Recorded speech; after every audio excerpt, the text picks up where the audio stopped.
welcome, and thank you for joining us on today's live broadcast. I'm here to bring us news pertaining what has been going on all around Nigeria over the last couple of hours. Well, we have the issue of the coastal road. We've been going back and forth concerning it because the federal government has been very adamant, despite the pleas of well-meaning Nigerians and even His Excellency P2B concerning the construction of this Lagos-Calabar coastal road. Well, the federal government's decision to push forward with the Lagos-Calabar coastal highway project, despite widespread outcry, has drawn sharp criticism from our very own His Excellency P2B. He made these observations on his X handle, condemning the ongoing demolitions along the designated routes. Obi expressed grave concerns about the impact on affected individuals and businesses.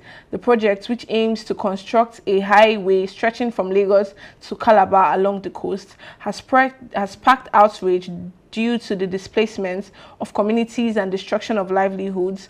Reports indicate that this demolition activities has already commenced in Lagos area, leading to the loss of jobs and employment. The project, which aims to construct a highway stretching from Lagos to Calabar along the coast, has actually sparked a lot of outcry, and Obi lamented the insecurity and rather insensitivity of the government's approach, stating that the site of this insensitive demolition is heart-wrenching and the livelihoods are being wiped away, lifetime investments are being wasted, jobs are disappearing as bulldozers roar through.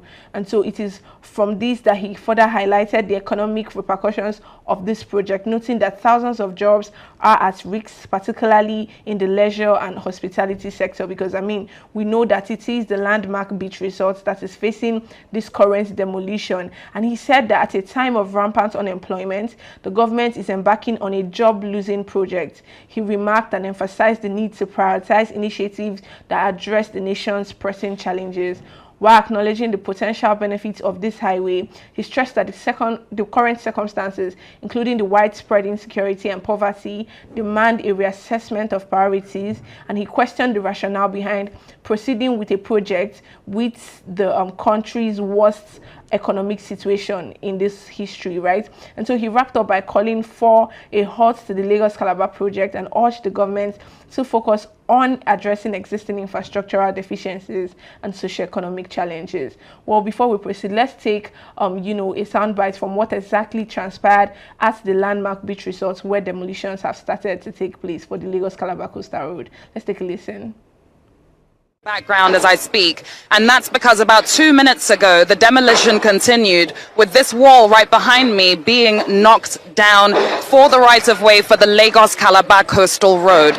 Now, yesterday, the Landmark Group received a notification from the federal government stating that they would be coming today to demolish parts of Landmark that are in the right-of-way for the Lagos to Calabar coastal road. Where I'm standing is at Breeze Beach Club. This is actually the latest addition to the Landmark ecosystem, a members-only beach club that's not that old, and this is the ground zero for where the demolition is going to start taking place. Towards my right, inside Breeze Beach Club, they've already put markings there, marking spots for demolition, and it's expected that Breeze Beach Club will be demolished today. The wall behind me that's being demolished actually started last night, and the continuation is just happening now. You can see the level of sand filling as well that's going on right behind me. Now, this is worrisome because in as much as economic opportunity and economic diversification is important, when this property was acquired 17 years ago by Landmark, it was acquired as beachfront property. Landmark say that this was not the original route for the coastal road. The coastal road was supposed to be routed on the northern side of Landmark, which is called Water Corporation Drive. If you're familiar with it, we also know that this is a road that was revamped quite recently. So the question that Landmark ask is, why have a perfectly good road on the other side of our property, yet decide to build on this side instead? So demolition is expected to go on all day today. The Minister of Works, Senator David Umahi, is also expected to be at Landmark any moment from now to oversee these demolitions. We've heard what exactly is going on, and it's particularly sad because the landmark beach resort is actually an investment that is valued at over $200 million, and it's sad to see that the government is actually going forward to demolish this without even conversations about how it's going to affect the business of others and the lives of others, because such an investment that has a lot of people under their wings, right, have a lot of people depending on them for their means of livelihood. By the time you actually disrupt the activities going on there, like His Excellency Peter Obi already raised, a lot of jobs are going to be lost, and we're not hearing any news or having conversations about compensation. They're just, demolishing somebody's structure, somebody's investment, lifelong investment, with impunity. And even though we know that there's a possibility, they rerouted this road, right? So originally Landmark wasn't meant to be affected by these demolitions because they were going to build it on the northern part of the road, but they just woke up one day and decided, without any previous deliberation or conversations with the people involved, and just sent them notifications to say, you know what, we're coming to come and demolish. And it's particularly sad because Dave Umahi has come out to tell us different things that are really not adding up, particularly about this coastal road, because he said a lot of things that Nigerians are still trying to figure out what exactly is the nature of this construction. Why is it that it was given to a construction company without any form of fair bidding or public bidding? It is just particularly interesting because this particular project is cost consuming. We're talking over 14.2 trillion naira as what they had estimated. Originally they said that this project was going to be cost free for the Nigerian government because they were going to have people, construction companies, build it with their own money, and then they plan to repay them back because they're going to set up toll gates, and over the period of 10 years they're going to get back their money. But they made a U-turn and handed over this contract to a firm without any form of bidding, and then now it's going to cost the Nigerian government. So it's a lot of drama going on with this coastal road, and it is particularly interesting because it is affecting the lives of Nigerians, even in these harsh economic realities that we all find ourselves in. Well, let's proceed and take a read from what His Excellency Peter Obi said, particularly on his X handle, and so we'll come back and have conversation. He said, the Lagos-Calabar highway and FG adamant on misplaced priority. Contrary to reason and the necessity for compassion in public policy, the federal government has commenced the emphasis on controversial Lagos-Calabar coastal highway project. The outcry against this project has been overwhelming due to the current situation in the country. However, reports as of yesterday indicate that demolition of businesses and residences in the designated project has commenced from the Lagos end. The sight of this insensitive demolition is heart-wrenching. Livelihoods are being wiped away, lifetime investments are being wasted, and jobs are disappearing as bulldozers roar through. The homes of the elderly are being overturned by the power of bulldozers. He proceeded to say, this hasty flag off defies the widespread outcry by the public, especially business and property owners directly affected by the project. Nobody knows the outcry that will accompany this project as it progresses towards poor rural landscapes. Thousands of jobs are about to be lost, with investments above $200 million at risk. Over 100,000 jobs in the leisure and hospitality sector face imminent extinction, along with 80 small businesses and their 4,000, mostly youth, employees. He proceeded to say that at a time of rampant unemployment, the government is embarking on a job-losing project. The economic losses currently observed are primarily limited to the initial kilometers in the Lagos area. However, the 700-kilometer stretch of this road will pass through rural regions where affected individuals lack the voice, power, or influence to assert their rights. And significant sections of the public have questioned the process preceding the project's approval, yet the government remains deaf to reason and caution. While acknowledging the economic value of the road, its conception dating back to the Tafawa Balewa's time, several parameters have changed. Insecurity and poverty are rampant, placing this project lower on today's national priorities. It is time to question the rationale and timing of this and similar projects. The nation is in its worst economic state in history, with poverty and hunger spreading. The basic necessities of life are beyond reach for most Nigerians. This is a moment when a committed government cannot urgently embark on non-essential projects. Existing highways need maintenance, and insecurity makes travel unsafe. Just a few days ago, many lives were lost and over 70 vehicles were burned in a fuel tanker explosion that occurred on the East-West Road in Rivers State. This tragic incident was primarily caused by the extreme poor condition of the road, which has been neglected for years and urgently needs attention. Our economy is struggling and our health institutions are ill-equipped. Why embark on an expensive new highway project when there are close to 50 abandoned federal highway projects across the country? The urgent necessities are nationwide security, poverty eradication, healthcare, and education, especially for the poor and underprivileged. It is not too late to discontinue the Lagos-Calabar highway project, and we cannot afford yet another expensive abandoned project. Nigeria's urgent development needs are more real and essential, and we do not need landscape decoration escapades. Signed, P.O. Well, he has made very, very salient points, really salient points, because like he rightly said, we are at a state in the Nigerian history where we need more than just new landscapes or new projects, because the ones we have are poorly maintained, right? And the quality of these roads are not even up to par. And so we're working on making another, cost-consuming project when we have the reality of Nigerians being threatened every day, like of their life. We have food. Just days ago, we're talking about, the fuel scarcity and the fact that there are Nigerians here in Nigeria, not minding the fact that there's a claim that we have subsidy removal. We have people buying fuel for 1,250 naira. Some people have even proceeded to buying at an extreme rate of 2,000 naira per litre. And so we have real life pressing issues. And like His Excellency P2B is saying, this is not something that actually should come in the forefront or in the front burner. We have more pressing issues than this. We have insecurity. We just had the issue of the release of the over 150 students or 157 students that were kidnapped. Basically, the realities of Nigeria is actually more pressing. We have more priorities. Lagos and Calabar coastal way is actually secondary to the issues that the average Nigerian is facing. We have rising inflations. People are unable to eat.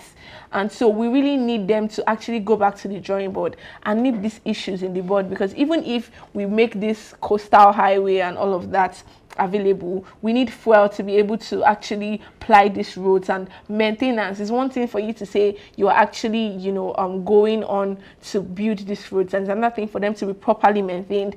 It's another thing for them to actually be up to standard. So it goes beyond all of this drama, and the fact that there are houses that are going to be lost, people are going to leave their source of income in all of this, and there is no provision being made, because I expect that before you go on such a Herculean project or a very huge project, you will make provision for the people that are going to be affected by the demolition. But no, over $200 million of people's investments are going to be washed down the drain, and the federal government is turning a deaf ear particularly to it. It is heart-wrenching, like His Excellency P2B said. It is saddening, because these are people's means of livelihood, and of course Nigeria has happened to them, and it's just really, really sad. And so we call on the federal government. We don't know how early or late it is in the course of this discourse to actually have them rethink their decision, because people are their jobs and their lives are about to take a really dark turn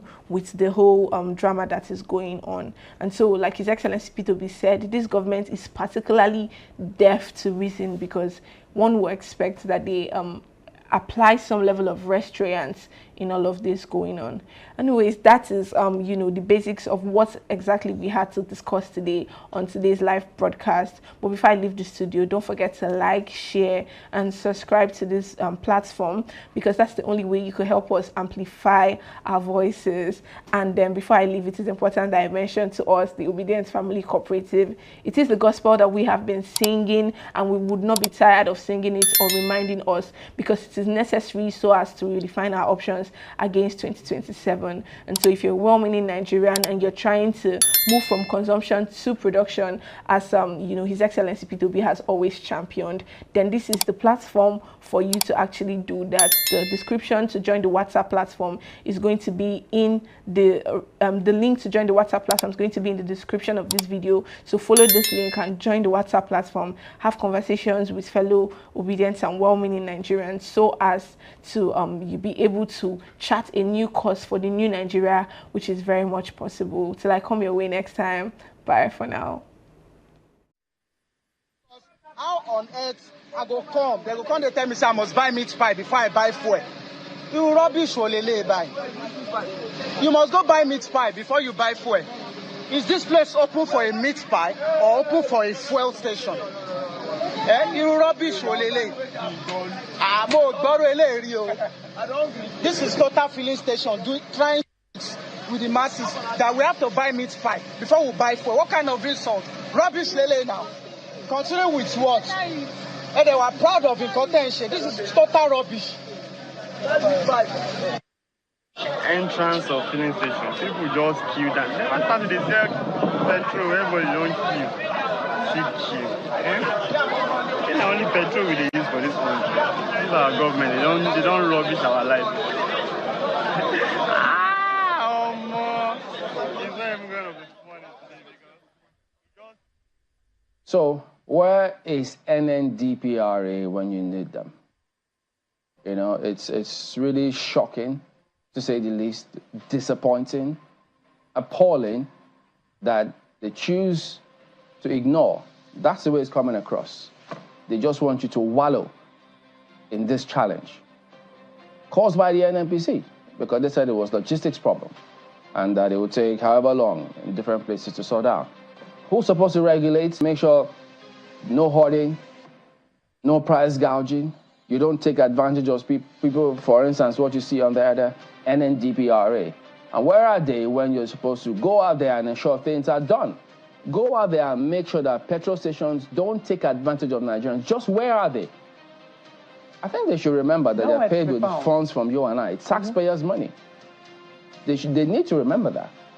So when you sit back and think if you ignore Nigerians, it will go away, you've got another thing coming, because this is culture of silence, Chamberlain. It's something that really terrible. Needs to be addressed. I don't know how the media is going to take it up. The fact that oftentimes when we get to hear from a lot of our, leaders, oftentimes is when they go abroad. Yeah. Or have to talk to the foreign media. That's when they tend to respect those ones more than they respect Nigerians. It is an insult. That's what happens. It is an insult, and I think that Nigerians have taken, because how can this difficulty be happening and there is nobody running around media houses to say this is the situation, this is what is happening, we have it in the next couple of days, we promise that this situation will be resolved. In the meantime, this is what should be happening. You can call these numbers if this is happening. Nothing. It's just silence. People are taken for a ride. You don't care. That's basically what it means. If someone say, come and tell you that, this administration, the administration, you don't care. If you do care, if the government of the day cares, and the people who are working with the government of the day cares, by now we should be getting some explanation. We should have a very clear understanding of what in the first place has caused this logistics issue, what is being done to resolve it, how long it's going to last, and what you're going to do in the meantime to ensure that Nigerians have some reprieve. It is really, really terrible that, Nigerians who don't know each other will go to filling stations and be quarreling and fighting. Why? Because they want petrol, because they want an essential commodity, something that ordinarily should be taken for granted. It is really, really outrageous, Chamberlain. If NNDPRA boss or executives were to be in West African countries, or they travel to certain other parts of African countries, and the media asks them questions, would they keep quiet? If they travel abroad, would they ignore?